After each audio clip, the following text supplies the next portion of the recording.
this isn't a conscious thing, but I got an octopus thing going on now. It just happened. And they're so cute. Say hi, octopuses.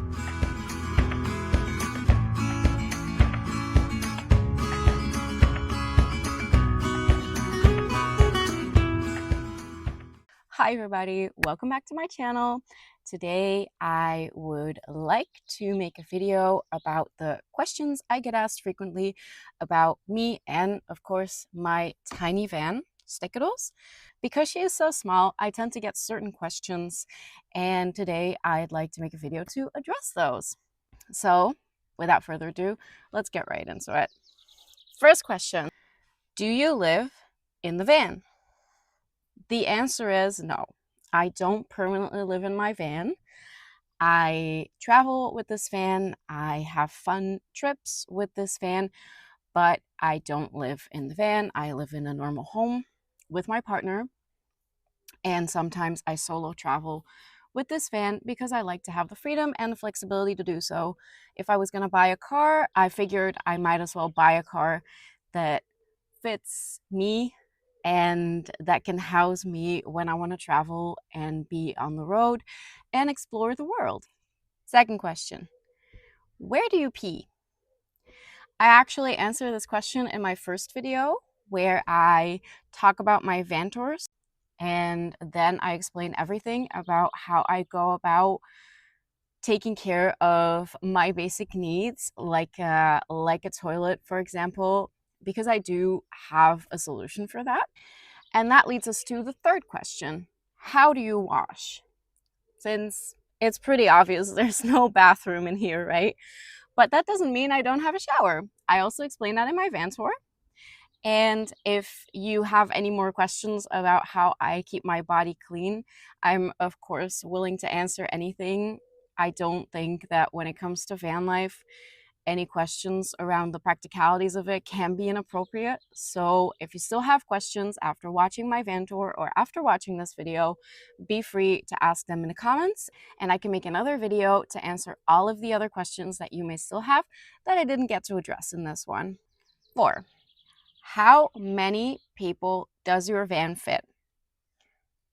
I think it's pretty obvious. It's just me.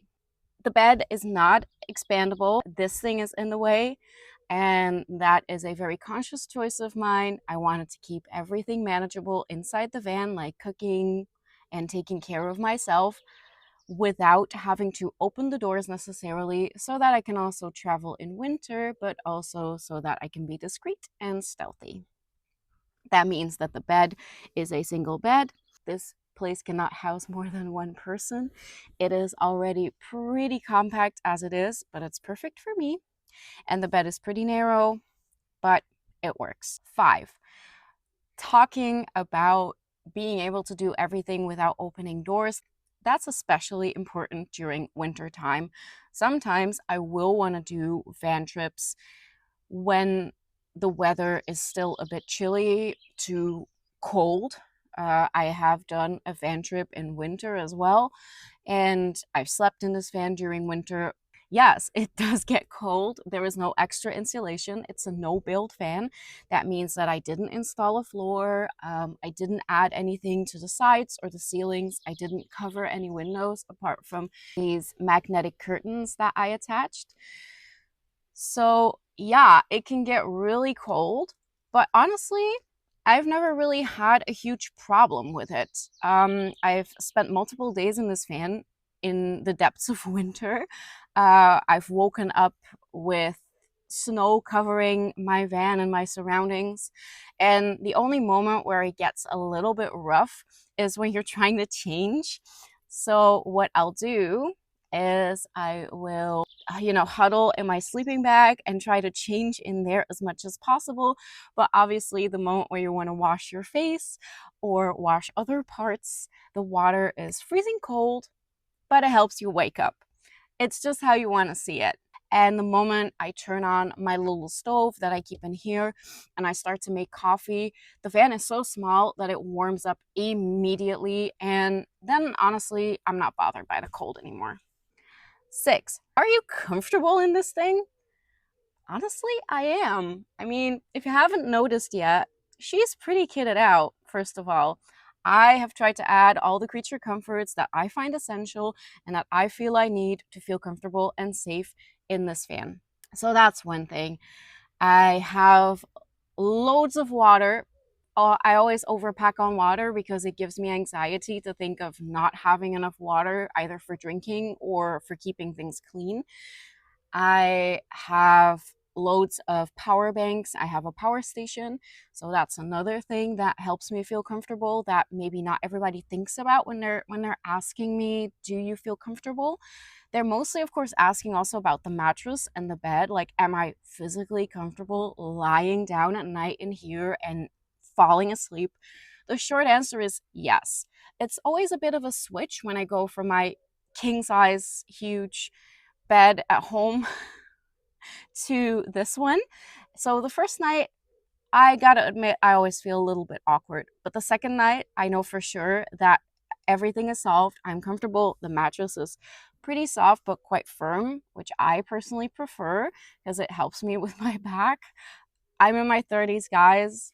I need support for my back. I can't have mattresses that are too soft, they'll do my back in. I'm old. When people ask me, am I comfortable? The short answer is yes. The first nights can be a bit awkward when it comes to the sleeping situation because I have to adjust to the dimensions and the feel of this bed after spending most of the time in my own bed at home. But on the second night, I almost guarantee I always sleep well.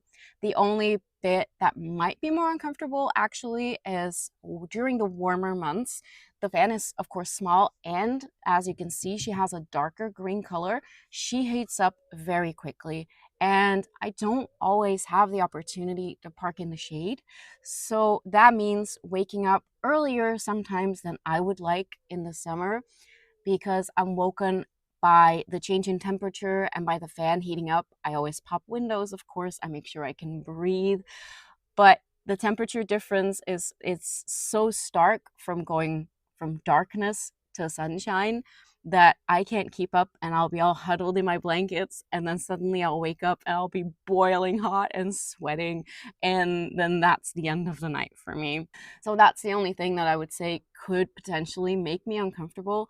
But for the rest, it's a van. It's meant for travel. It's meant for seeing the world and exploring and experiencing things. So it's not like I always spend my time inside the van when it's beautiful outside and when it's hot outside. So during the daytime, I honestly am not bothered by the heat, and popping the door and popping the windows quickly helps to circulate the air and make me feel better. And then lastly, question number 7. And this is an important one that I definitely feel like I want to address because it's a very, very valid question. All of these other questions are pretty practical, I'd say, but question number 7 is, do you feel safe? Aren't you scared being alone in that van at night? And the answer to this is yeah, and also no. It's complicated, right? I'm a woman traveling alone, and I'm very aware of the fact that I am a woman traveling alone. I try not to make that too obvious, but one glance inside my van tells you all you need to know. It's that I'm alone, that it fits nobody else, and it's a pretty girly place. But I move about very frequently. I normally never stay anywhere more than one night. So anyone who might have noticed that I'm a woman traveling alone couldn't find me the next day. So that's one thing that I'm very aware of. I try to use my common sense, and that doesn't mean that nothing can happen to me, but I am a woman in this world, and that means that anything can happen to me at any time. And no shade on my partner, he would never do that. And I have a really, really lovely partner. But statistically, I am more likely to be unalived or harmed inside my own home by a male partner than I am roaming about in, on the streets or traveling around on my own. So that's something that you got to keep in mind. Nothing in life is risk-free. Not if you're a man, not if you're a woman. But obviously, when you're a woman, there are certain precautions that I do feel that you need to take when you want to travel by yourself, whether that's in a van or by any other means of or modes of transport, right? In any other way, whether you're staying in hostels, hotels. And if you're interested in learning more about how I go about that, I would love to make a separate video about this, because this is a whole conversation that I feel like I have a few practical tips and tricks for as well. So hit me up in the comments if you're interested in hearing more about practical tips and tricks on how I navigate traveling solo as a female in a van. Do I feel safe? Generally, yeah. I feel super cozy and super safe in my own little space that I can lock, and that has all of the creature comforts that I wouldn't maybe have in a tent. And it also has my things, right? It's my car. I know, what makes it tick. I have all of my personal items with me that makes me feel comfortable. I'm not in a foreign, in a place that is foreign to me in terms of, the furniture or the items, not a different room where I might not know if there are any cameras, for example, where I might not know who else has access to a certain place. I also am very conscious of where I park, and I also make sure that I can drive away at a moment's notice should I not feel good, and that I always have backup plans for camper spots.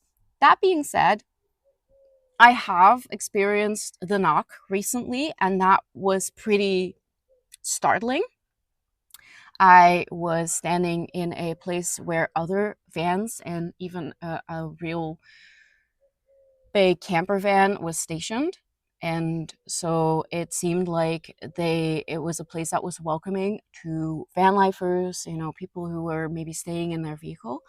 And during the daytime until later at night, everything was totally fine. There were multiple people around, like I said. But then after midnight, after I'd already fallen asleep, there was this very loud banging on my vehicle. It startled me so much, but luckily I heard a female voice, and that helped me center myself and realize that it was the police and that they probably didn't want us camping there, which is totally okay. All right. This can happen to anyone at any time. You can make a mistake. You can forget to check, maybe park for a night, or misinterpret certain information that you find in a certain place, and you can get the knock. That's part of wanting to camp outside of campgrounds sometimes. That's part of stealthy van life, is that sometimes you'll be asked in the middle of the night to leave a certain place. Nothing happened. We were perfectly civil to each other. I didn't get fined. It was just a warning. But obviously, it's pretty startling when you're deep asleep. Suddenly, there's a loud banging, and then you have to move everything. And that might make some people feel a bit unsafe. I personally understand that this can happen.